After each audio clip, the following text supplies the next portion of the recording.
오늘은 사도 바울이 로마서 9장부터 10장, 11장까지 조심스럽게 전개해 오는 하나의 논증을 결론적으로 제시하는 본문을 함께 생각하겠습니다.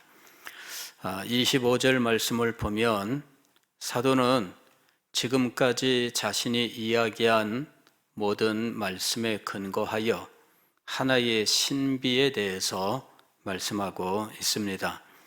형제들아, 너희가 스스로 지혜 있다 하면서 이 신비를 너희가 모르기를 내가 원하지 아니하노니. 모르기를 원하지 않는다라는 말은 알기를 원한다 이 말입니다. 너희가 이 신비를 알기를 원한다. 그러면서 이 신비는 무엇이냐 하면 이방인의 충만한 수가 들어오기까지 이스라엘의 덫은 우둔하게 된 것이라. 그리하여 온 이스라엘이 구원을 받으리라. 이제 여기까지가 이 신비에 해당하는 겁니다. 신비라고 하는 이 말은 신약 성경에서 어떤 의미로 사용되었느냐 하면 하나님의 마음속에 계획하고 계신 것, 이것을 의미하는 겁니다. 그래서 하나님의 마음속에 있기 때문에 이것은 아무나 알 수 없습니다. 그렇잖아요. 우리들도 제가 어떤 생각을 갖고 있으면 여러분이 이것을 알지 못합니다. 그런데 이 여러분이 알지 못하는 이것을 드디어 제가 이야기하기 시작한다면 이 속에 감추어졌던 것이 드러나는 거죠. 감추어졌던 것이 드러나는 것, 이것이 계시라고 하는 거예요. 하나님께서 당신 속에 감추었던 것을 드러내어 알려주신다라고 하는 것이 계시인데, 그 계시되는 대상이 무엇이냐 하면 비밀이라고 부르는 겁니다. 이 비밀이 바로 신비예요. 감추어졌던 것이죠. 하나님의 뜻 안에 감추어졌던 것, 이것이 신비입니다.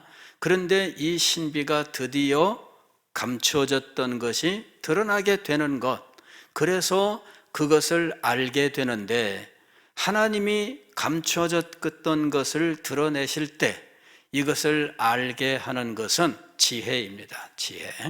지혜가 있어야 이것을 알게 되는데, 이 지혜는 성령께서 주시는 지혜입니다. 성령께서 우리에게 주셔서 이 영적인 것들을 깨달아 알게 하시기 때문에 우리는 믿음을 갖게 되는 것입니다.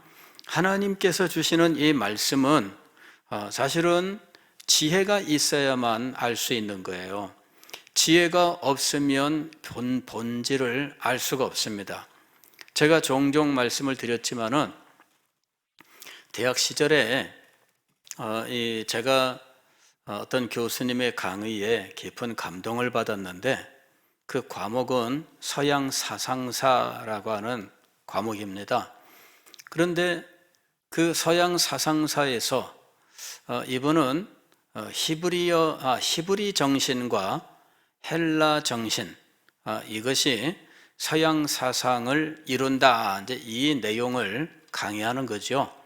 그런데 히브리 정신 혹은 히브리 사상을 이야기할 때 구약 성경을 얼마나 해박하게 알고 또 이 구약 성경의 신학에 대해서 얼마나 잘 알고 강의 중에 말씀을 하시는지 제가 얼마나 감동을 많이 받았는지 몰라요. 그래서 강의실을 일부러 찾아갔습니다. 그랬더니 강의실이 아니라 교수 연구실을 찾아갔더니 뭐 이렇게 큰 방도 아닌데 막 책들이 책꽂이에 바닥에 막 이 어깨 높이까지 책들이 막 쌓여 있는 거예요. 책상 하나 있는데 책상 위에도 막 책들이 막 쌓여 있어요. 알고 봤더니 이분은 강의안을 매년 새롭게 작성하신다 그러더라고. 즉 강의를 매년 같은 과목을 해도 매년 새롭게 강의안을 만드시는데 그때마다 책들을 다 꺼내서 새롭게 다 참조하면서 만드신다는 거예요. 그러니 얼마나 연구하는 자세가 훌륭하신지. 이분은 은퇴하신 분으로서 명예교수로 계시던 분인데 서양 사학계에서 서양 사상사로서는 최고 인정받는 분이었습니다. 그래 가서 대화를 하면서 교수님 어떻게 그렇게 구약성경과 그 신학에 대해서 그렇게 해박하고 정통하십니까? 하고 여쭤봤더니 자기는 지금도 성경을 매일 읽는다고 말씀을 하시는 거예요. 그래서 제가 그러면은 그리스도인이십니까? 예수님을 믿으십니까? 그랬더니 믿지는 않는데 연구를 위해서 성경을 늘 읽는다는 거예요. 그래서 참 얼마나 실망이 되는지. 그러나 제가 그분에게 인사하고 나오면서 이 연구를 위하여 성경을 읽고 또 신학 서적들을 읽고 그렇게 해도 그 정도 높은 수준까지 학식을 가질 수 있구나. 제가 그때 그걸 알았어요. 그렇게 알 수 있구나. 근데 여러분 놀라운 것은 요즘 신학계가 그런 상황입니다. 유럽의 어떤 곳에서는 이 신학대학에서 박사학위를 받은 사람도 예수님은 안 믿는다 하는 일이 있습니다. 실제 있다는 거예요. 깜짝 놀랐죠. 이분이 신학 박사예요. 그리고 이분이 낸 책이 그 학계에서 인정받는 책이에요. 그래서 신학자로서 아주 높은 위치를 차지하고 있는데, 그런데 실상은 예수님을 안 믿는데요. 어떻게 그런 일이 있을 수 있을까? 그랬더니 그냥 학문적으로 접근을 하고 학문적으로 이 학위를 받는 일이 가능하다 이거죠. 가능하다. 그래서 제가 깜짝 놀랐습니다. 세상에 그럴 수가.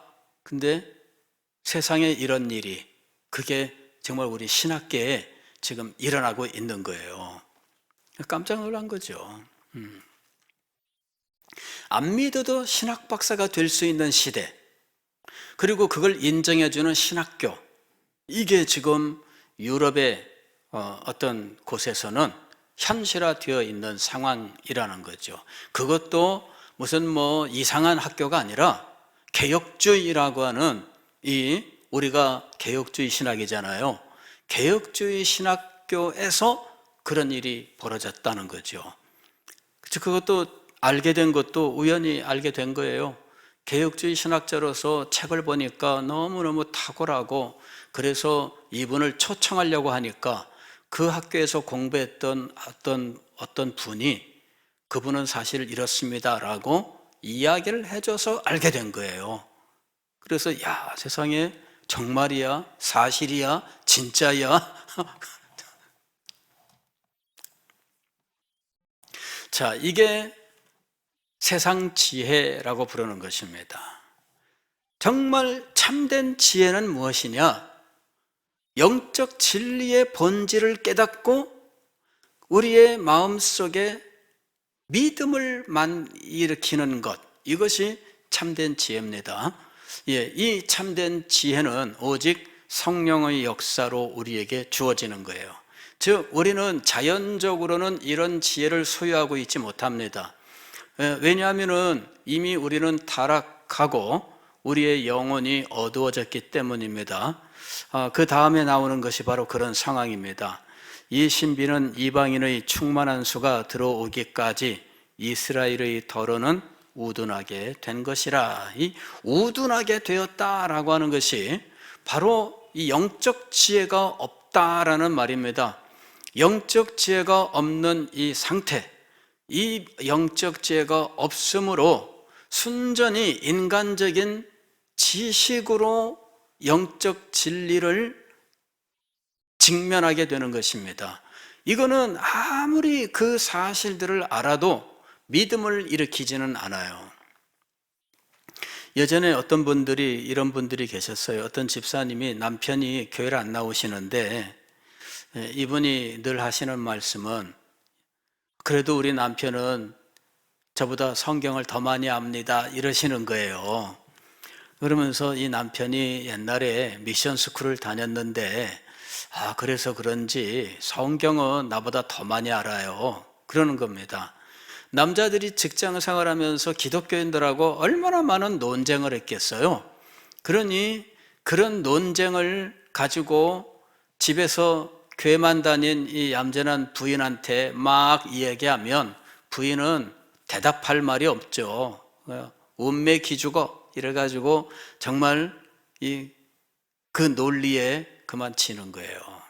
그러면서 하는 말이, 우리 남편이 그래도 저보다 성경 지식은 더 많고요, 그러니까 언젠가는 돌아오겠죠 라는 믿음을 이야기를 해요.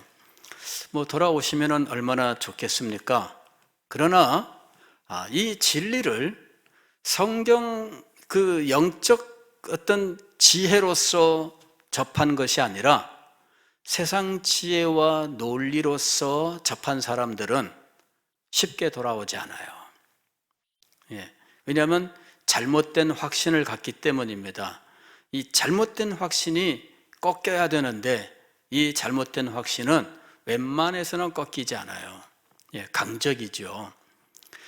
자, 지금 지혜가, 참된 영적 지혜가 있다면 하나님 속에 감추었던 이 뜻이 나타날 때, 즉 계시가 될 때 깨닫게 될 것이다. 지금 그 얘기를 하고 있는 거예요. 그러면 감췄던 게 무엇이냐? 감췄던 내용, 이 신비는 하면서 말씀합니다. 이방인의 충만한 수가 들어오기까지 이스라엘의 더러는 우둔하게 된 것이라. 즉 우둔하게 된 것은 깨닫지 못하여 믿음을 갖지 못했다 하는 말입니다. 그리하여 결국은 버림을 받았다는 이야기이죠. 원래 뿌리에서부터 잘려 버림을 받았다. 이것이 이스라엘 백성들의 상황입니다. 왜 이런 일들이 벌어졌느냐? 이방인들이 들어올 수 있도록. 그럼 언제까지냐? 이 기간을 말하는 이유는 다시 회복되는 때가 있기 때문입니다. 다시 회복되는 때가 없으면 기간을 말할 필요가 없죠. 그냥 끝난 겁니다. 이스라엘 백성들이 버림을 받고 끝났는가? 사도 바울은 그렇지 않다라고 이야기하고 있습니다. 그렇지 않다. 11장에서 두 번이나 그렇지 않다라고 이야기를 했습니다. 하나님은 버리신 것이 아니다. 그들은 완전히 끝난 것이 아니다. 기간이 있다, 그 얘기입니다. 기간이 있다. 그러면 언제까지냐? 숫자로 말씀하고 있지 않고 어떤 상황, 어떤 상태로서 이 기간을 이야기하고 있습니다. 어떤 상태냐? 이방인의 충만한 수가 들어오기까지라고 하는 이때까지가 기간입니다. 이 충만한 수라고 하는 것은 참 애매모호한 표현입니다. 이게 어느 정도일까? 그죠? 어느 정도일까? 이거는 참 애매모호한 거예요. 그러나 분명한 것은 정해진 기간이 있다는 겁니다. 충만한이라고 하는 것은 하나님이 정하신 기준에 따르는 겁니다. 하나님이 정하신 기준에 충만하게 도달했을 때 충만한 걸 말하는 거예요. 그럼 이 기준은 누구에게 있는가? 하나님에게 있는 거죠. 사람이 이 기준을 임의로 정해놓고 그래 이 정도면 됐어 라고 말할 수는 없습니다. 하나님께서 정하신 거예요. 하나님이 정하신 바로 그때까지 도달하면 그때까지 이 이스라엘은 버림받는 거죠. 지금 이 기간을 말씀하시는 이유는 버림받고 끝나지 않았기 때문입니다. 앞에서 사도 바울이 끝나지 않았다, 하나님이 버리지 않았다 계속 말씀했습니다. 그럴 수 없느니라, 그럴 수 없느니라 라고 반복해서 거듭해서 이야기했습니다. 왜냐하면 기간이 정해져 있기 때문이었습니다. 이방인의 충만한 수가 들어오기까지라고 하는 이 기간이 정해져 있다는 거예요. 그게 우리는 속 시원하게 2000 몇 년 이렇게 말하면은 참 좋겠는데 그렇지 않습니다. 이게 참 답답한 일이지만 그러나 분명히 때가 있다는 것입니다. 우리는 항상 그 때를 시간으로 알고 싶어 해요. 가령 우리 주님께서 땅끝까지 복음을 전해라 그랬을 때 이 땅끝까지 복음이 전파되는 것은 도대체 어떤 상태를 말하는 것일까? 굉장히 궁금하잖아요. 땅끝까지. 또 마태복음 28장 19절에서는 모든 민족, 모든 족속 이렇게 표현하고 있잖아요. 이때 이 모든 족속은 도대체 어떤 기준에 의한 것일까? 이 궁금하잖아요. 그래서 학자들이 이 부분에 대해서 연구를 했습니다. 땅끝이라고 하는 것은 이방 민족들에게라는 의미일 텐데 그 끝이라고 하는 것은 도대체 어디까지일까? 이것은 모든 족속이다. 모든 족속은 도대체 그러면 어디까지냐? 세계 지금 나라가 전체 나라 숫자는 제가 정확하게 모르겠습니다만은 200개 나라가 넘잖아요. 200개 나라가 넘는데 이 나라들마다 복음이 전파되는 걸 말하는 것일까? 모든 나라에 복음이 전파되는 것 그제야 끝이 오리라. 그때를 말하는 것일까? 좀 그렇게는 말할 수 없습니다. 왜냐하면은 나라라고 하는 것은 역사 속에 수없이 나타났다가도 사라지고 하나의 나라가 두 개가 되기도 하고 두 개의 나라가 하나가 되기도 하고 그래서 이 나라만큼 가변적인 것이 없어요. 나라는 항상 가변적입니다. 그래서 그 나라의 복음이 전해졌는데 둘로 나누어졌다. 그럴 경우는 어떻게 계산을 해야 되겠어요? 두 개의 나라에 한쪽은 복음이 들어가고 한쪽은 안 들어갔는데 두 개의 나라가 하나가 되었다. 그러면 이걸 어떻게 계산을 해줘야 될까? 그래서 나라는 기준이 될 수 없다. 이게 그러면은 민족을 기준으로 삼을 것이냐? 그런데 학자들의 연구에 의하면 사실은 민족이라고 하는 이 개념은 역사 속에 존재한 지가 불과 얼마 안 돼요. 우리가 지금 단군의 자손, 한민족, 배달의 민족 이야기하지만 배달의 민족이라고 하는 이 민족의식이라고 하는 것이 우리 조선시대에 언제부터 있었는가 따지고 올라가면 불과 얼마 안 돼요. 그래서 옛날부터 고구려 백제 신라가 한 민족으로서의 의식을 가지고 있었는가? 그렇지 않습니다. 그래서 단군의 자손 이런 거는 존재하지 않는다. 이런 거죠.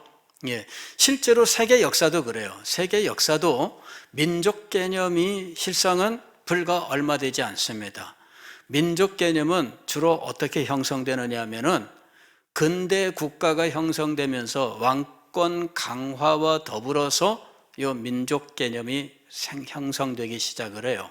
그래서 유럽 같은 경우에는 민족 개념이 강하지 않습니다. 왜냐하면 거기는 수없이 많은 이 영지가 되는 그 나라는 아니지만 나라와 같은 이런 자치 조직들이 너무나 많았기 때문에 거기는 민족의식이 형성되지를 않았어요.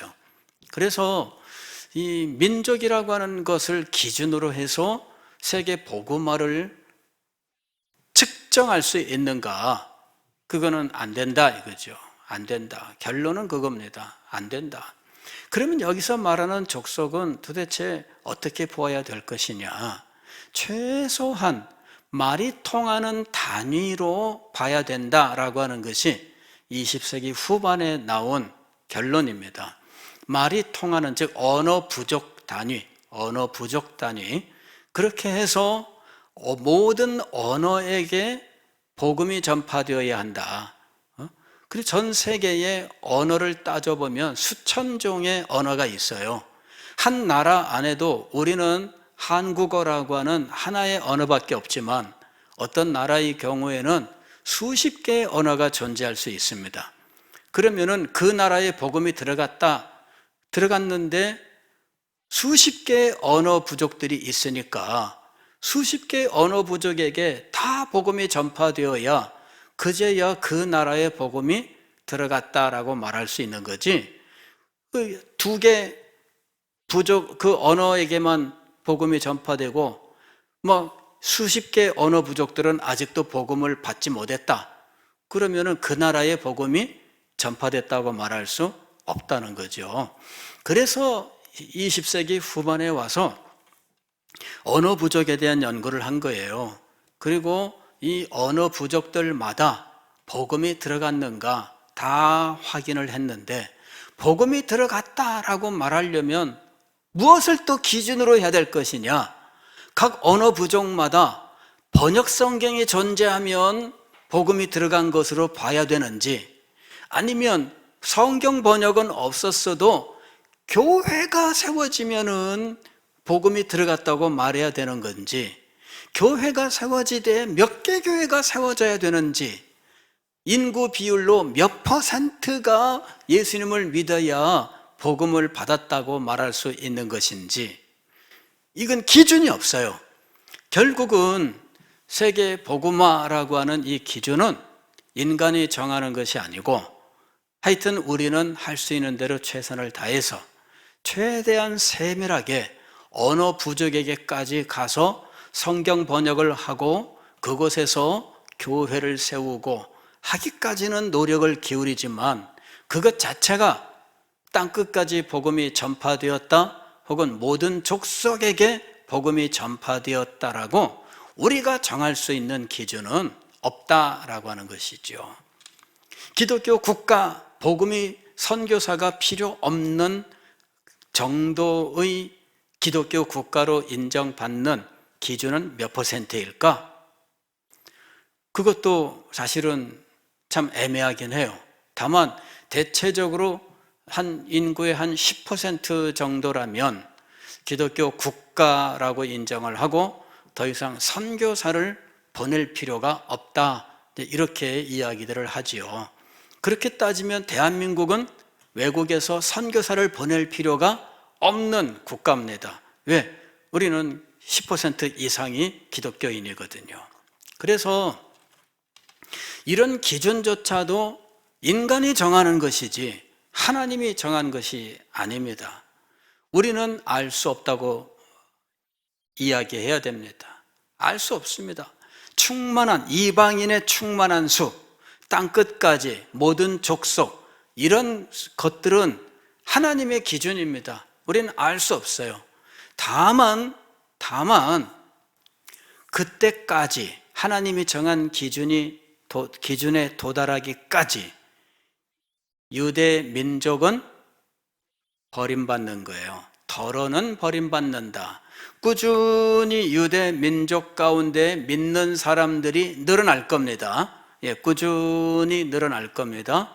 그리고 이방인들이 충만하게 돌아오는 어떤 기준점, 거기에 도달하기까지 이방인들에게 복음이 전파되고 교회가 세워지고 하는 일이 계속해서 일어나게 될 것입니다. 그래서 양자가 계속 늘어나기는 해요. 이방인들의 충만한 수까지 계속하여 증가할 것이고, 유대인들 가운데에서도 조금씩 하여 유대인들의 충만함까지 올라오게 될 거예요. 그러면서 양쪽 다 충만함이라고 하는 때가 오게 되는 거죠. 이것이 하나님의 신비입니다. 하나님의 신비입니다. 그런데 26절 이 말씀이 이제 논란이 되고 있는 거예요. 그리하여 온 이스라엘이 구원을 받으리라. 이방인의 충만한 수, 그 다음에 유대인의 풍성함, 이렇게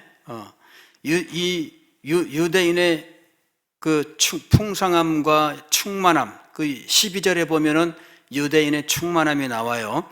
그들의, 즉 유대인의, 유대 민족의 넘어짐이 세상의 풍성함이 되며 그들의 실패가 이방인의 풍성함이 되거든 하물며 그들의 무엇이에 충만함이리요. 즉 이방인의 충만함과 또 이스라엘의 충만함이 있어요.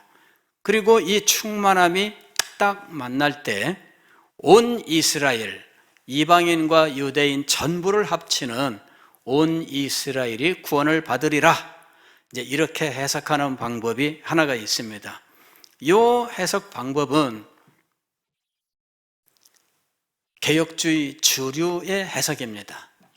즉 우리 교단이 위치하고 있는 개혁주의 신학의 주류에 해당하는 분들이 가지는 신학이 무엇이냐면은 이 온 이스라엘을 이방인과 유대인들 다 믿음으로 하나 된 이 사람들을 의미하는 것이다.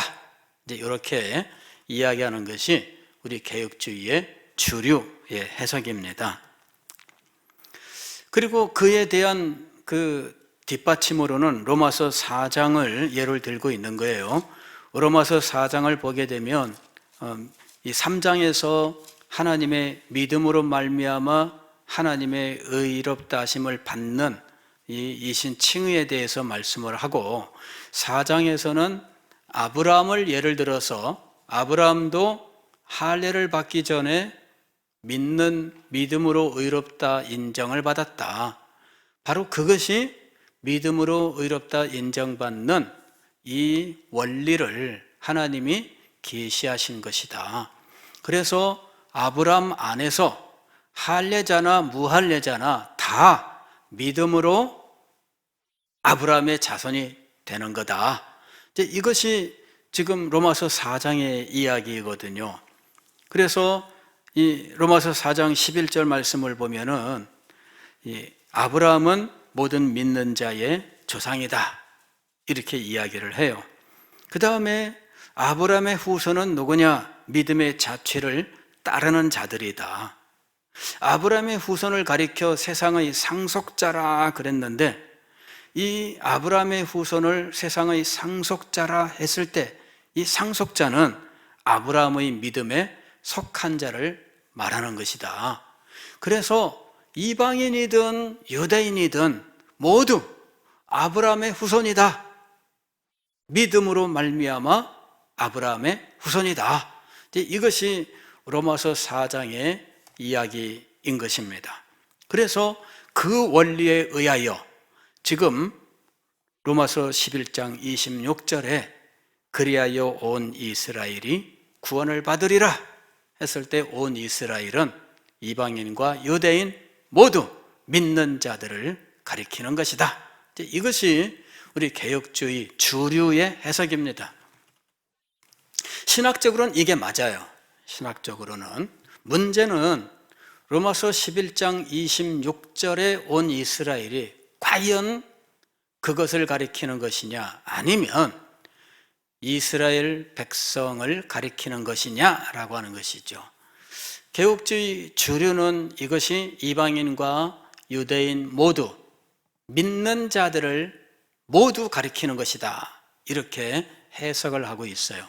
신학적으로는 맞습니다. 그러나 문맥을 통해 볼 때에는 그렇게 말하기는 어려운 부분이 있다라는 것입니다. 왜냐하면 앞에서부터 뒤에까지 이스라엘에 대한 것은 철저하게 이스라엘 백성을 말하고 있어요. 그러면서 오직 온 이스라엘 요 한 구절만, 한 단어만 이방인과 유대인을 모두 합친 거다라고 말하는 이 문맥과 상관없이 이렇게 말하는 것에 대한 반대가 계속 있습니다. 주석자들의 반대가 계속 있습니다. 그런데 이 반대에 대하여 설명이 납득할 만한 설명이 주어지지 못합니다. 이것이 문제입니다. 그래서 신학적으로는 맞아요. 신학적으로는 지금 계속 해왔던 이야기가 바로 그 얘기입니다. 유대인도 믿음으로 구원받는다, 이 얘기를 하고 있는 거예요. 그 앞에서 이미 9장에서 10장에서 이미 다 이야기를 했어요. 그리고 신학적으로는 이게 당연히 이방인도 믿음으로 말미암아 구원을 얻고 유대인도 믿음으로 말미암아 구원을 얻고 또 이방인들이 충만하게 되고 이 이스라엘 백성도 충만하게 되고 믿는 자들의 충만함입니다. 믿는 자들의 충만함이 되고 이 이방인들이 충만하게 되었다고 해서 이방인의 100%가 돌아온다는 이야기는 아닙니다. 하나님이 정하신 기준에 찼다는 이야기인 겁니다. 마찬가지로 유대인도 100% 돌아온다는 이야기가 아닙니다. 하나님이 정하신 기준까지 충만하게 되었다는 이야기예요. 다만 어떤 사람들은 유대 민족 자체가 회복된다라고 말하는 사람들이 있다라고 하는 것이죠. 개혁주의에서는 유대 민족 자체가 하나님의 백성을 회복하게 되고 이런 것에 대하여 인정하지 않습니다. 이런 입장을 인정하지 않아요. 유대 민족이 하나님의 백성을 회복한다라고 하는 입장은 세대주의에서 말하고 있는 것입니다. 세대주의라고 하는 입장에서 이렇게 이야기를 해요. 세대주의적 전천년설이라고 하는 것이 있습니다. 이건 뭐냐면은 세대주의는 구약의 이스라엘 백성들이 하나님의 백성됨에서 끊어지고 이방인들이 구원을 받게 되었는데 이방인들이 구원을 받은 것은 과도적인 것이다. 즉 이스라엘 민족이 시기 나게 하여 그들이 다시 분발하게 하고 어느 때가 되면은 이스라엘 백성들이 다시 유대인의 나라를 이루고 다윗의 왕국이 이루어진다, 이렇게 이야기를 하는 거죠. 그래서 이것을 가리켜서 천년 왕국 이렇게 이야기를 하는 거야. 천년 왕국. 그러니까 이스라엘 왕국이 망하고 신약 시대, 교회 시대의 이 과도기를 지나서 다시 이스라엘 왕국이 세워진다, 이렇게 주장을 하는 거죠. 그러면 교회 시대 이방인들은 뭐냐? 하나님의 구원을 얻되 나중에 유대인의 왕국, 천년 왕국이 이루어지면 이 사람들은 본래 나라의 백성들이 아닌 서자가 될 것이다, 이렇게 얘기하는 거죠. 원래 하나님 나라 백성은 아니니까 이런 식으로 이야기를 하고 있는 겁니다. 그래서 유대인의 왕국이 이루어진다, 그 유대인들의 회복이 이루어지게 될 것이며 이방인들은 이 왕국에서 서자에 해당하는 사람들이 될 것이다, 이렇게 이야기를 하는 거예요. 그래서 교회와 이스라엘을 분리시킵니다. 개혁주의는 뭐예요? 이방인과 유대인도 다 믿음으로 한 교회를 이룬다라고 하는 것이 개혁주의라면 세대주의는 교회와 이스라엘을 분리시켜요. 즉 교회는 이방인만으로 이루어지는 것이고 왕국은 유대인만으로 이루어지는 겁니다. 그리고 왕국이 본래 하나님의 백성이고 교회는 서자다, 이런 입장을 가지고 있는 거예요. 서자 기분 나쁜데 구원받은 걸로 만족해야지 어따 대고, 이런 거죠. 구원받은 걸로 만족해야지 어따 대고 기분 나빠해. 근데 기분 나빠도 할 수 없어요. 그분들 주장은 뭐냐? 성경이 그런 걸 할 수 없지.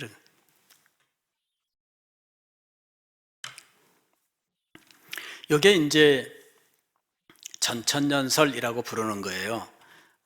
그런데 나중에는 이 이스라엘의 회복과 교회와 왕국을 분리하여 교회는 이방인, 왕국은 유대인, 이런 식으로 하는 이 해석이 영 성경적으로 좀 지지를 못 받는다 해서 이 유대인의 왕국 뭐 이런 것들을 떠나서 그냥 유대인이든 이방인이든 함께 하나의 교회가 하나의 왕국이 되는, 천년 왕국이 되는 이제 이 입장을 가지는 천년 왕국설이 나와요. 이것도 전천년설이라고 불러요. 이 두 가지를 구분하기 위해서 이방인 교회와 이스라엘 왕국을 분리하는 이 입장을 세대주의적 전천년설이라고 부르고요. 그 다음에 이방인과 유대인이 하나의 교회를 이루고 그 다음에 이 교회가 천년 동안 왕노릇하는 천년 왕국이 된다라고 하는 이 입장이 역사적 전천년설이라고 부르는 거예요. 그래서 처음에는 이 전천년설이 구분이 없이 혼동이 되어 있다가 나중에 이 두 가지를 분리하게 됩니다. 그래서 우리는 교회와 왕국을 분리하는 입장은 비성경적이다 하여 우리는 인정하지 않습니다. 그러니까 여러분들이 어디 가서 무슨 말씀을 들을 때 이방인 교회 신약 세대에는 이방인 교회이며 이스라엘 왕국이 회복될 것이고 하는 이런 이야기를 들으면 이거는 우리 입장이 아니구나 이렇게 생각하시면 됩니다. 교회와 왕국을 분리하는 이것이 세대주의자들이 취하는 입장입니다. 그리고 이런 입장, 비슷한 이런 입장을 가지는 사람들이 굉장히 많습니다. 그러니까 반드시 세대주의라고는 안 해도 이런 것들을 받아들이는 사람들도 있어요. 이런 것들을 받아들이는 사람들은 세대주의자가 아니면서도 이스라엘 왕국의 회복, 이제 이것을 받아들이는 사람들은 있어요. 그리고 이 입장을 받아들이는 사람들은 신학적 입장이라기보다는 그냥 자기들이 성경을 읽으면서 들었던 이야기들하고 혼동되어 가지고 그러면서 선교 마인드와 결합되어 가지고 나오는 이런 입장들입니다. 그래서 한동안 우리나라에서도 굉장히 한 20여 년 전에 굉장히 왕성하게 했었던 이 백투 예루살렘의 운동 같은 것들입니다. 이 백투 예루살렘은 뭐냐면은 유대인의 나라가 세워졌고 오늘 이스라엘이죠. 그리고 세계의 모든 이 전쟁이 중동으로 집중되면서 그러면서 곡과 마곡이 이제 전쟁을 하며 아마겟돈 전쟁이 일어나게 되는데 그때의 세계 만민 가운데에서 예루살렘으로 이 만민들이 모여올 것이다. 이제 이러는 구약의 예언과 이런 것들을 다 섞어가지고 이야기하는 이런 백투 예루살렘 운동이 있어요. 그렇게 해서 복음을 들고 우리들이 서쪽으로 예루살렘을 향하여 가야 된다 이렇게 주장하는 거죠. 그렇게 해서 이 백투 예루살렘의 핵심이 중국 교회가 되고 중국 교회에서 거기에서 이제 이 중앙아시아로 무슨 스탄 하는 이런 나라들이 있잖아요. 그런 나라들을 거쳐서 그 다음에 이라크, 이란, 터키를 거쳐서 예루살렘으로 가는 이런 그 행진들도 하고 막 그랬어요. 이래가지고 예루살렘에 수백 명의 사람들이 몰려들고 이런 행사를 진행하는 일들도 있었습니다. 이게 백투 예루살렘 운동인데 이것이 바로 이 이스라엘 왕국의 설립, 그러면서 이것이 종말론과 연결되어 가지고 이런 운동들을 열심히 했던 일이 있습니다. 이제 그런 일들은 우리나라에서 불건전하다 혹은 이단성이 있다라는 시비를 받게 되면서 지금은 쑥 들어갔습니다. 그거를 열심히 하던 선교 단체가 있었는데 계속해서 지금 이단이라고 하는 이런 딱지를 받을까봐 이분이 조심하고 있는 상황입니다. 그러나 지금 현재 완전히 회복된 상황은 아니에요. 다만 주장하고 행하던 이런 일들을 지금은 절제하고 있는 상황이고요.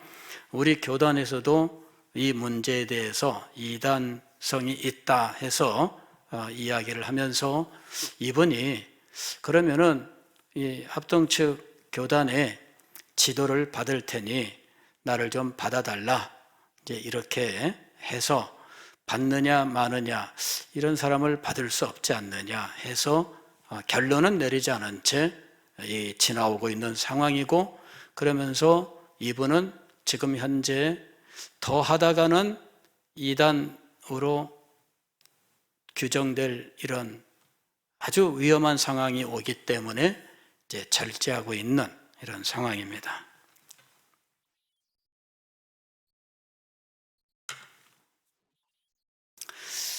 우리들이 알아야 될 건 이겁니다. 신학적으로 이런저런 혼란들이 있는데 분명한 것은 이방인 교회와 이스라엘 왕국을 분리하는 것은 우리 입장이 아니다. 성경적으로는 신약시대 교회는 이방인의 교회고라는 이 말 자체가 비성경적이에요. 왜냐하면 예루살렘 교회는 이방인 교회가 아니라 유대인 교회였어요. 교회 자체는 유대인 교회로 시작했습니다. 그리고 이 유대인 교회가 이방인에게 복음을 전하러 간 겁니다. 그러면서 유대인과 이방인이 하나의 교회가 된 거예요. 이건 이미 사도 시대에 이루어진 일입니다. 그리고 역사의 부침에 따라서 예루살렘이 멸망하였을 때 유대인의 교회는 사방으로 흩어지게 되고 사도들조차도 흩어지면서 이방인에게 나아가서 복음을 전하고, 그리하여 사도들 자신부터가 유대인으로서 이방인에게 복음을 전했어요. 사도 바울이 먼저 시작을 한 일이지만, 그러나 사도들은 뒤이어서 이 일을 감당을 했고, 그리하여 유대인과 이방인이 하나의 교회를 이루었습니다. 에베소서 2장 이하에 보게 되면 유대인과 이방인이 그리스도 중간에 막힌 담을 허시고, 이것이 예수 그리스도의 사역입니다. 그리하여 유대인과 이방인이 그리스도 안에서 하나의 교회를 이룬다라고 하는 것은 성경적으로 확실한 증거가 있는 것입니다.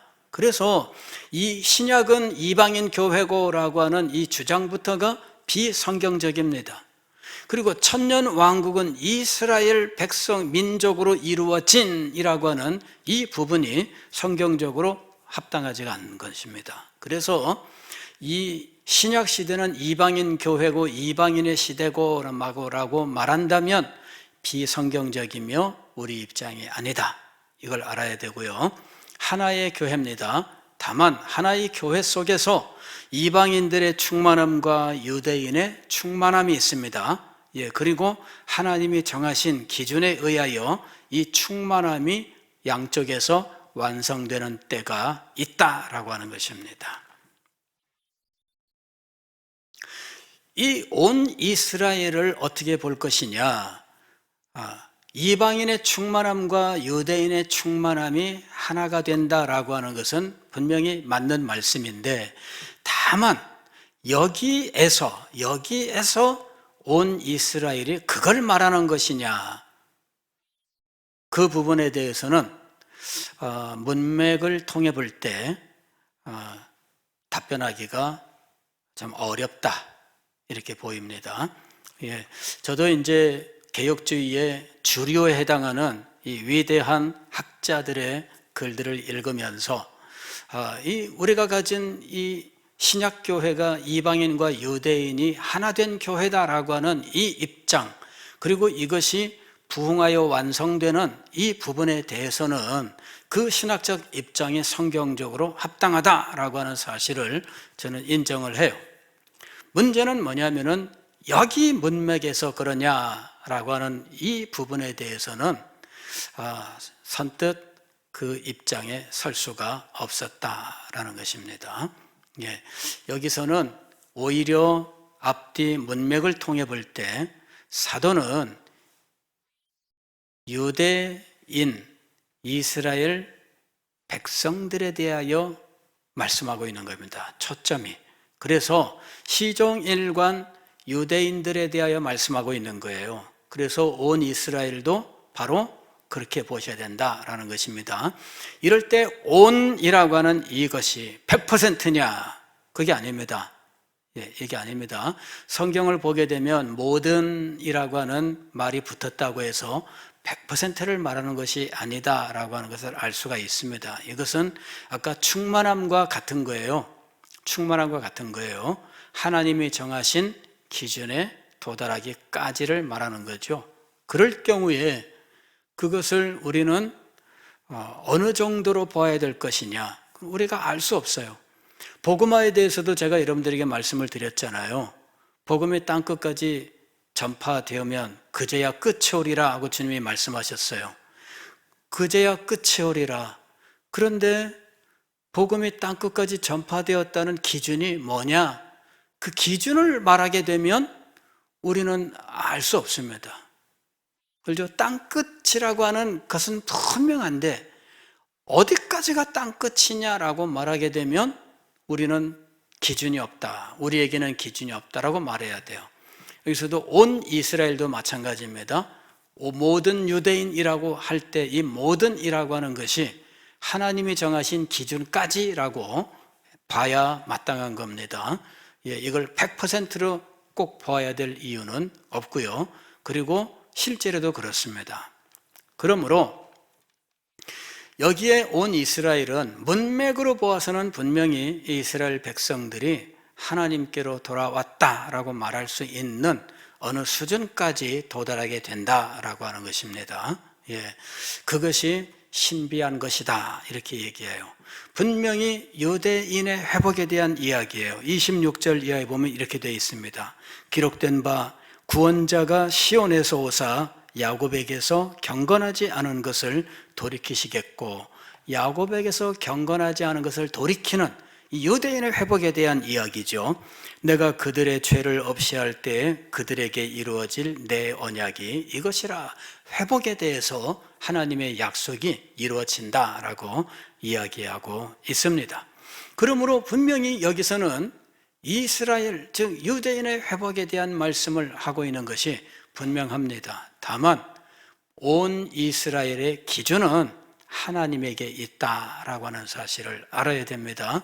충만함이 하나님의 기준이었듯이, 즉 12절에서는 온 이스라엘을 충만함으로 이야기해요. 그리고 이 25절에서 이방인의 충만한 수라고 하는 것도 이것이 온 이방인이 되는 거예요. 이것이 충만함과 온이 지금 같은 의미로 사용되고 있는 겁니다. 그래서 하나님이 정하신 기준까지 도달하게 될 겁니다. 그때에 이 유대인도 모든 유대인이라고 부를 수 있는 충만한 수가 믿음으로 돌아올 것입니다. 그때에 이방인도 모든 이방인이라고 말할 수 있는 충만한 수가 하나님께로 믿음으로 돌아오게 될 것입니다. 이것이 하나님의 마음에 있는 구원의 계획이에요. 하나님의 이 마음에 있는 구원의 계획을 신비라고 이야기하면서 너희가 이 신비를 영적 지혜로 깨달아라 하고 말씀하는 겁니다. 기도하겠습니다.